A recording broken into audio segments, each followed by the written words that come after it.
Hi guys, welcome to Techavro. In this video, I'm gonna be showing you how to add favicon in Wix. So let's go to the Wix dashboard first. To use this feature, you have to buy the premium Wix. So without buy the premium Wix, you cannot use it with the free version. The favicon is not for the free version. You have to buy the premium to Wix.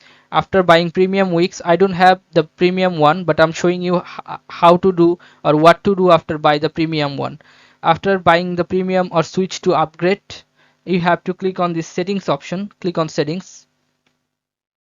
Now you have to choose website settings, this one.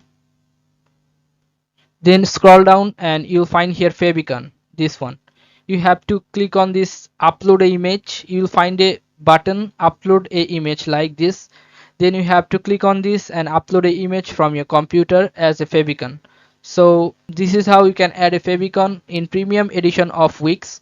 So guys, if you find this video helpful, then please give a thumbs up and don't forget to subscribe the channel. Thank you so much for watching the video.